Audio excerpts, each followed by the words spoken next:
It is called The Workhorse of the Kitchen. I'm not talking about myself. Here to give us a cast iron cooking 101 and really bake a few delicious dishes in the process is food expert Andrea Buckett. I know you were confused for a moment because you thought I was talking about myself. I thought you were talking about you. You're great in the kitchen. Thank you. Well, thanks. You're the first to say that. From what I've seen. Okay, so I have one of these. Awesome. I just don't necessarily know the proper use in terms of cleaning and what you can do with it. I'm kind of basic with it. So I love my cast iron because it's really durable. Like it'll outlast you, it'll outlast your kids if you take care of it properly. And it also has lots of uses. Okay. Like multiple uses, and we're gonna talk about some of those today. Okay, what do we gonna start with? So I'm gonna show you how to take care of your cast iron pan if you first buy it, or maybe if you bought it at a garage sale or it's been handed down for you. So when you first get it, it's typically just raw cast iron, and it's very porous. So what you need to do is you need to season it. Yes, heavy. Very heavy. Demo.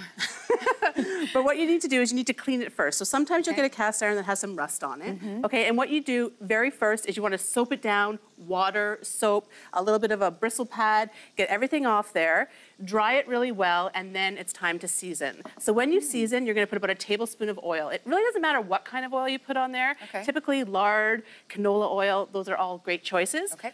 And then once you oil it, so we're just gonna put a little bit in here. Okay. You want to rub it all over, not only on the inside, but on the outside. And you don't want to add too much oil because that's when your pans get sticky. You don't want sticky pans. You really don't. Okay. So. Okay. Okay, great. Once that's done, you've preheated your oven to 350 degrees.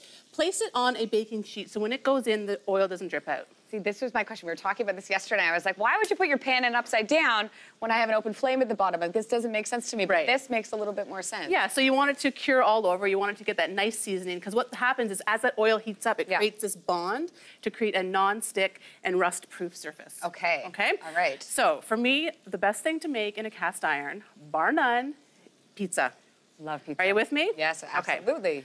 See, this is the kind of thing I'm just straight up sort of like meat in the thing, but this is, okay. We are going to do meat, but let's do this first. So this is just a plain pizza dough. You can use your recipe or one that's store-bought.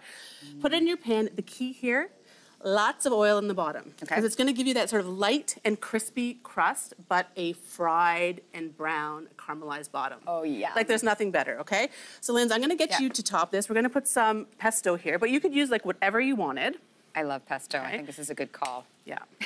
And then you're going to preheat your oven. For this, you want it 400 degrees because a cast iron pan takes a little bit of time to warm up, but once it does, it retains the heat. And that's what makes it so great for cooking. And it also goes from stovetop right into the oven. Oh, I love that too. Okay, this smells unbelievable. Okay, what else do you have for the top? Do you want me to put more or is that good? Whatever you like. Really? This is your pizza. That's true. It is my pizza. And I'm going to go in with some sausage, so you can make it a meat lovers, you can make it vegetarian. The toppings are really up to you, but it's really the method that's going to give you that sort of light, airy crust and fried, crispy bottom. Okay, you're adding some mushrooms? Yes. Excellent. Are you a mushroom lover? Nope. Oh, well. But in that way, I would substitute for, what would I put in?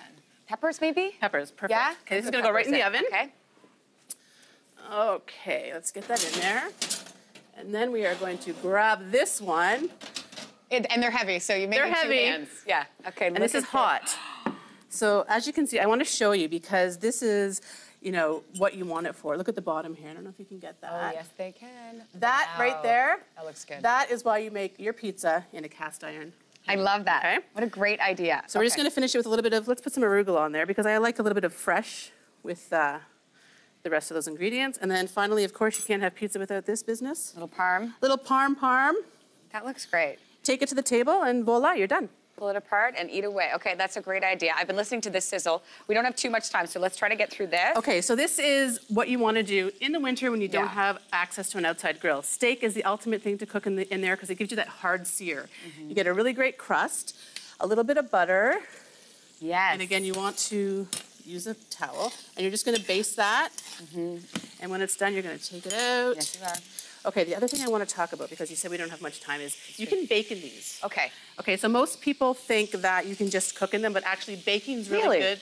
Yeah, because it maintains the heat so well. I'll switch spots with you. Okay, perfect. And you've done some, what, brownies? Is that so this is a brownie. You can do cornbread in here. This goes right from oven to table. We're going to top it with a little bit of whipped cream. Nice. And you know what you can do? I'm going to bury. You're going to take a spoonful. I'm like a child. You're like, you can lick the spoon. You're going to just dig right in there. Wow, that's good. Oh, So this is an entire dinner. Look at this. Well, actually, you could even maybe do that as like a little appy. Yeah, you can also get the Right little pans as well, 3.5 inches, so you can do them individual sizes for pizza or brownies. Amazing. Yeah. Creative ideas that seem very accessible in my life. Super delicious. Okay, thank you for opening up my world. All right, find Andrea's cast iron tips and recipes, of course, on our website, anytimeyourmorning.ca.